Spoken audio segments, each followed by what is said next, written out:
Hello friends, আপনারা সবাই কেমন আছেন? আশা করি আপনারা সবাই ভালো আছেন। আমিও ভালো আছি। আজকে আমি ফ্রাইড রাইস বানিয়েছি। তো চলুন বন্ধুরা, রেসিপিটা দেখে নেওয়া যাক। প্রথমে আমি এখানে 400 গ্রাম মতন চাল নিয়েছি, দেরাদুন রাইস। তো চালটাকে আমি ধুয়ে আধ ঘন্টা ভিজিয়ে রেখে দেব।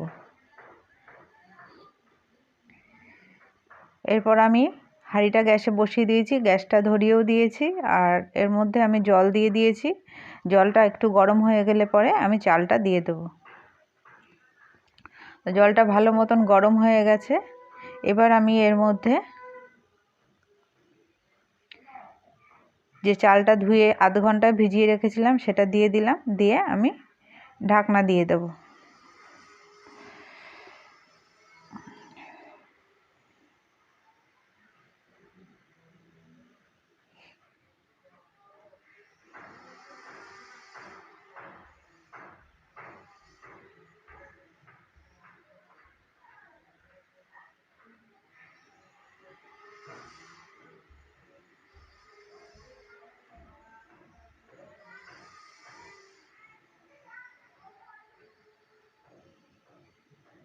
একটু হাতা দিয়ে নেড়ে দেব, দিয়ে ঢাকনা দিয়ে দেব।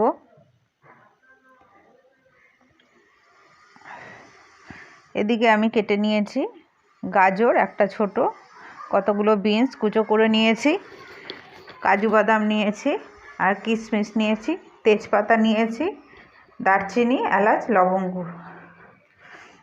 এদিকে ভাতটা ফুটে এসেছে, তো আরও কিছুক্ষণ হবে, তাহলে পরেই আমি জলটা ঝরিয়ে নেব। এর মধ্যে আমি একটু লেবুর রস দিয়ে দিচ্ছি, তাতে ভাতটা ঝরঝরে থাকবে, একটার সাথে একটা লেগে থাকবে না।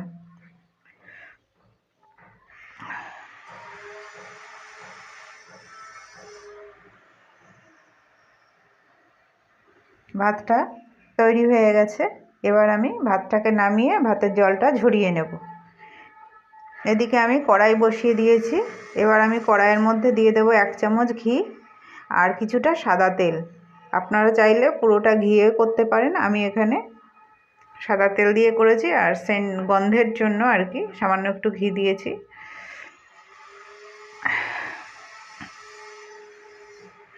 সাদা তেল দিয়ে দেব। এবার আমি প্রথমে এটা গরম হয়ে গেলে পরে এর মধ্যে গাজরের টুকরোটা ভেজে নেব, যে গাজর কুচিয়ে রেখেছি সেটা ভেজে নেব।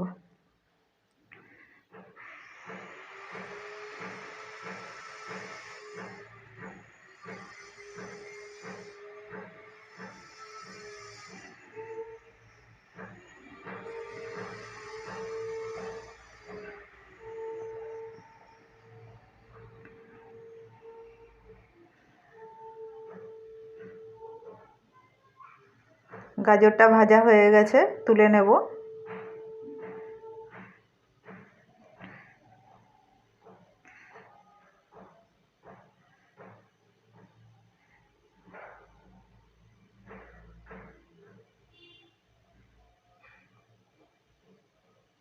এবার এই তেলের মধ্যেই আমি বিনসটাও ভেজে নেব।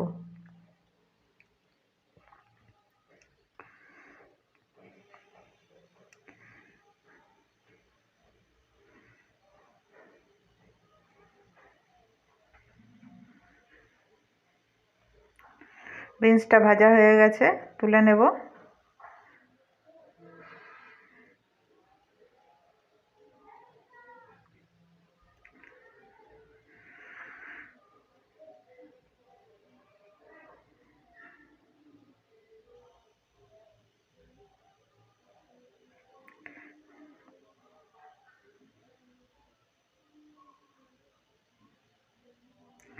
এবার আমি এর মধ্যে একে একে তেজপাতা, দারচিনি, এলাচ, লবঙ্গ মানে গোটা গরম মশলাগুলো সব দিয়ে দেব।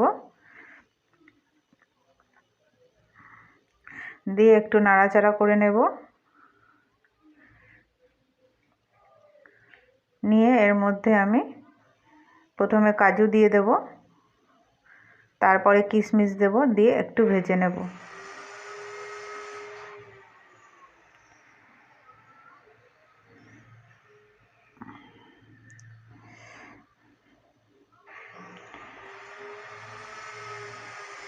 এবার আমি এখানে ভাতটা যে ঝরিয়ে নিয়েছিলাম তার মধ্যে এগুলো সব ঢেলে দিলাম।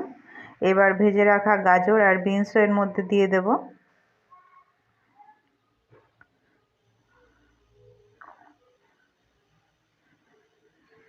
গ্যাসটা কিন্তু কমানো আছে, আমি গ্যাসটা এখন নিভাইনি।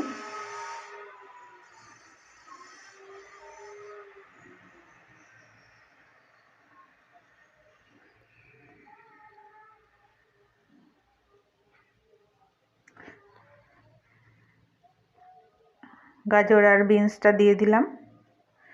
এবার ওপর থেকে আমি চিনি ছড়িয়ে দেব আর দেব স্বাদ মতন লবণ। এগুলোকে দিয়ে খুব ভালো করে মিশিয়ে 2-3 মিনিট মতন ঢাকা দিয়ে গ্যাসে বসিয়ে রাখলে তৈরি হয়ে যাবে সুন্দর ঝরঝরে ফ্রাইড রাইস। এটা কষা আলুর দম, লবণটাও দিয়ে দিলাম, দিয়ে এবার নাড়িয়ে নিয়ে একটু ঢাকা দিয়ে গ্যাসে বসিয়ে রাখবো 2-3 মিনিট। এটা আলুর দম, কষা মাংস, কষা পনির সমস্ত কিছুর সাথেই খুব ভালো খেতে লাগবে। আপনারা অবশ্যই একবার বানিয়ে খেয়ে দেখবেন। আর ভিডিওটা ভালো লাগলে লাইক করে দিয়ে পাশে থাকার অনুরোধ রইল। আজকের মতন এখানেই শেষ করলাম।